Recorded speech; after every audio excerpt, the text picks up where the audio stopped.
খেলা তুমি কেন নিতে না,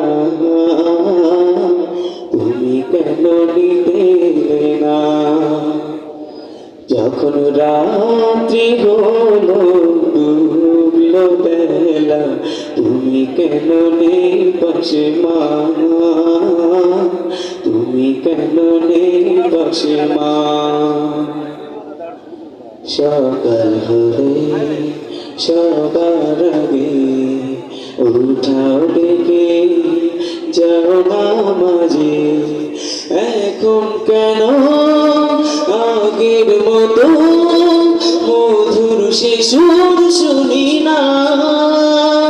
যখন সন্ধে হলো সাঙ্গ খেলা তুমি কেন নিতে না,